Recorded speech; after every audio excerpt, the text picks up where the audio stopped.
What's up mga kadibadi? Welcome back sa ating YouTube at TikTok channel. So kung di ka pa nagpa-follow sa aking YouTube, don't forget to subscribe, Sir PM, SERR PM.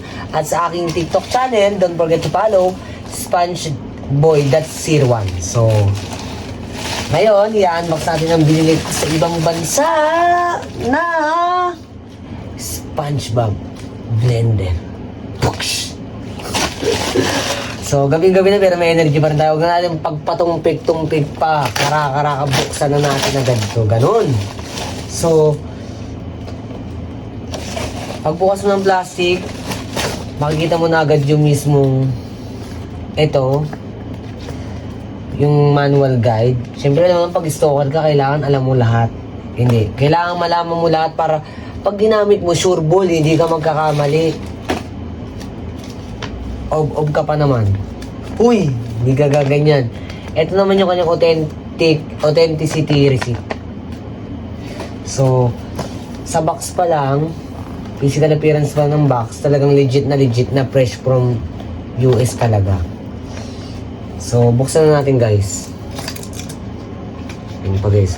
May picture pa ni Mr. Krabs at ni Squidward. So, pagbukas na magbukas, makikita mo na agad yung ipinagmamalaki nila na USB cable.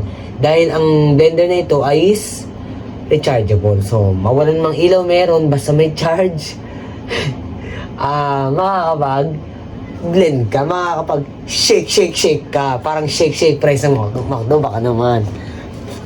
And then, ang kagandahan dito guys, is ayan o, ano siya, may popper pa siya nung binigay naka-package. At the same time, kapag nag-blend ka ng isang fruit juice or kung ano man yung gusto mong i-blend dito, meron siyang handler. Pwede mo siyang gawing drinking bottle. Para siyang Aqua Plus. Pero ang kaibahan dito, pwede kang mag-blend. So, sa ibabaw pa ng takip, hindi po siya sticker talaga. Hindi siya refurbished lang. Talagang legit na nandiyan. SpongeBob SquarePants. Yung pinaka-under, Blend Jet, ayan o. Ito, hindi rin siya basta sticker lang. Legit talaga. The same time, ito. Blend Jet, the name of the brand.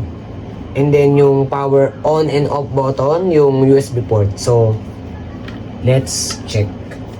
Ay, by the way, sa likod, dito na nakalagay yung kung ilan yung maximum na kayang i-blend nung mismong blender, which is 400 ml. Katumbas siya ng, 350 ml ng Summit plus 50 ml. Okay, so hanggang doon lang yung kaya niyan. Kasi yung ordinary blender, syempre malaki naman yan. Ito maliit lang. Pagbukas mo, meron naman another guide na hindi naman binabasa.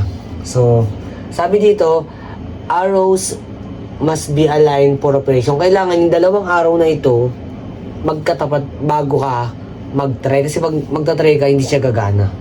So, tignan muna natin kung gagana, kung mag-ano yung ano.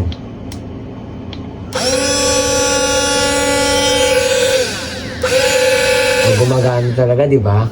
So, ang kagandahan din dito, base sa review na nababasa ko sa online, natatanggal din siya. Para mas mahugasan mo ng mas maayos yung mismong glass. At the same time, yung mismong blade. Mapunasan mo ng maayos. So, dalawa lang yung katawan niya. Easy to handle. At masasabi kong worth it naman sa price kasi nagkakalagay siya ng 7,000 plus.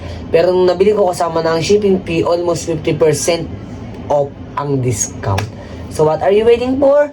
Just visit this one, the blendjet.com website. Jet blended baka naman. So, I hope you enjoyed this video. Don't forget to subscribe my YouTube channel and my TikTok channel. Don't forget to follow. Have a nice day. Bye-bye!